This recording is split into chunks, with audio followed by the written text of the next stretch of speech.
की बात है कि मुख्यमंत्री जी ने स्वयं ही कानपुर का एयरपोर्ट हमारे साथ उसका उद्घाटन किया था।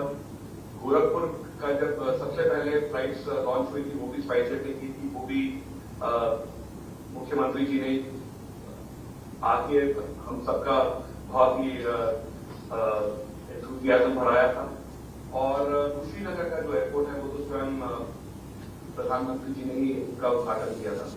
तो हमारे लिए बहुत सौभाग्य है कि आप लोग स्पाइसजेट के साथ इस तरह से जुड़े हैं और हम लोग उत्तर प्रदेश के साथ इस तरह से जुड़े हैं। हमारे जो नागरिक उड्डयन मंत्री जी हैं वो हमेशा हमें बहुत प्रोत्साहन देते हैं कि हम ज्यादा से ज्यादा आरसीएस में फ्लाइट्स उड़ान में जो पूरे देश का आम नागरिक स्कीम है उस पर ज्यादा से ज्यादा फ्लाइट्स जोड़ते रहे। भारत की आज सबसे बड़ी एयरलाइन स्पाइसजेट है पूरे देश का नागरिक इस स्कीम में, और आप लोगों के नेतृत्व में और आपके प्रोत्साहन से हम कोशिश करते रहेंगे कि ज्यादा से ज्यादा फ्लाइट्स जोड़े, और स्पेशली उत्तर प्रदेश में हम पर्यटन को भी बढ़ाने की कोशिश करें, बिजनेस को भी बढ़ाने की कोशिश करें, और जहां जहां आपकी रिक्वायरमेंट हो उधर हम फ्लाइट्स जोड़े। तो बहुत बहुत धन्यवाद, आप लोग सब आज हमारे साथ जुड़े और हमारा प्रोत्साहन किया। बहुत बहुत धन्यवाद। आपका धन्यवाद करना चाहेंगे अजय सिंह जी की इतनी खास शुरुआत आपने इस दिन की है।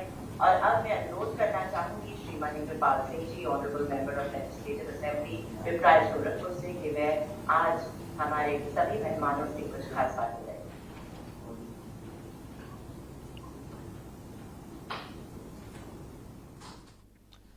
और हमारे संवाददाता अभिषेक देख के जुड़े इसी खबर पर ज्यादा जानकारी के साथ। अभिषेक, नई पहल उड़ान योजना के तहत गोरखपुर से वाराणसी के लिए फ्लाइट का संचालन देखिए आज हो रहा है। जी हाँ, बिल्कुल। गोरखपुर से वाराणसी के लिए ये फ्लाइट का संचालन आज से शुरुआत की जा रही है और हालांकि ये कार्यक्रम वर्चुअल माध्यम से हो रहा है। मुख्यमंत्री योगी आदित्यनाथ लखनऊ से ही इस कार्यक्रम की शुरुआत कर रहे हैं। गोरखपुर से वाराणसी की हवाई सेवा शुरू होने से यहाँ के रहने वालों के लिए और खासतौर पे ये जो टूरिस्ट सर्किट बनता है, यहाँ पे गोरखपुर जाना हो, कुशीनगर जाना हो, वाराणसी जाना हो, यहाँ के लोगों के लिए बहुत सहूलियत और सुविधा होगी। इस कार्यक्रम में ज्योतिरादित्य सिंधिया जो कि नागरिक विमान मंत्री हैं वो भी शामिल हो रहे हैं। V K Singh, general V K Singh जो कि केंद्रीय मंत्री हैं वो भी शामिल हो रहे हैं। और खास बात है कि गोरखपुर से अब तक केवल 8 फ्लाइट्स का संचालन हो रहा था देश के अलग अलग हिस्सों में, लेकिन अब वाराणसी के लिए ये सेवा शुरू होने से कुल फ्लाइट्स की संख्या 12 हो गई, जो कि डोमेस्टिक फ्लाइट स्टेट सर्विसेज के अंदर आती हैं। तो ये गोरखपुर से जाने वाले लोगों के लिए ये सुविधा आज से मिलनी शुरू हो जाएगी। जी बिल्कुल। और देखिए यहाँ पर अभिषेक, जब ये फ्लाइटों का संचालन हो रहा है तो लोग ये भी जानना चाहेंगे कि ये दूरी तय करने के लिए उन्हें कितना किराया जो है वो देना होगा।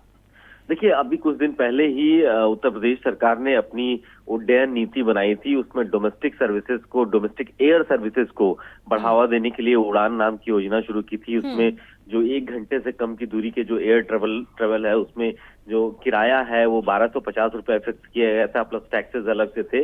तो ये जो दूरी है बेहद कम है, लेकिन क्योंकि इंटर डिस्ट्रिक्ट कनेक्टिविटी बढ़ जाएगी, गोरखपुर एक अपने आप में टूरिस्ट सर्किट बन रहा है, बनारस अपने आप में टूरिस्ट सर्किट है, तो यहाँ आने जाने वाले लोगों के लिए बेहद कम कीमत में अच्छी air services, air travel services मिल पाएंगी। इससे बहुत फायदा होगा। गोरखपुर से सटा कुशीनगर है, वो भी अपने आप में इंटरनेशनल स्टेशन है। तो जो लोग बनारस आते हैं, तमाम इंटरनेशनल फ्लाइट्स आती हैं, श्रीलंका से आती हैं, दूसरे गल्फ कंट्रीज से आती हैं बनारस में, वो अब सीधे गोरखपुर या कुशीनगर आसानी से पहुंच सकेंगे अब।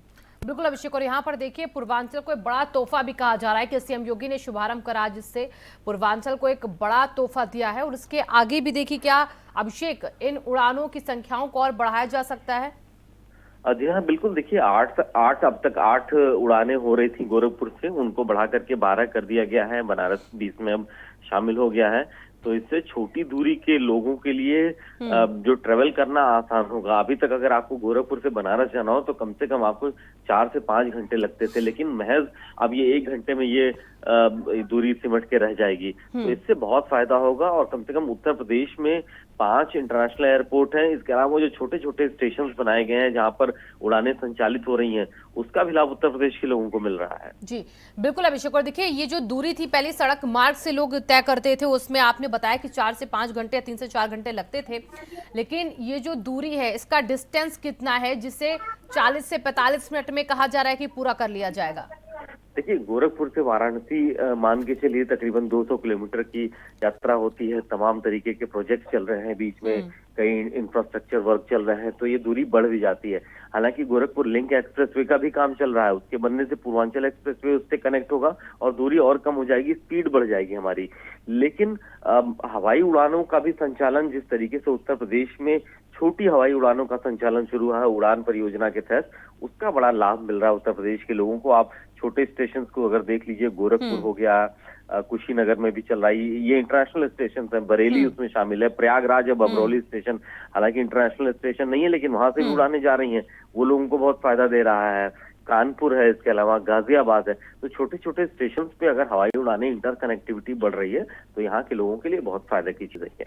बिल्कुल। और देखिए अभिषेक, यहाँ पर बीजेपी सरकार जो दूसरी बार सत्ता में आई है, लगातार यहाँ पर अब एक्शन में नजर आ रही है और एक एक करके जो अभी तक तोहफे देने की बात कही जा रही थी कि रिटर्न गिफ्ट होगा उत्तर प्रदेश की जनता के लिए, उसकी तस्वीरें दिखनी साफ भी हो गई हैं, कल से राशन वितरण से और अब ये फ्लाइट की उड़ान से।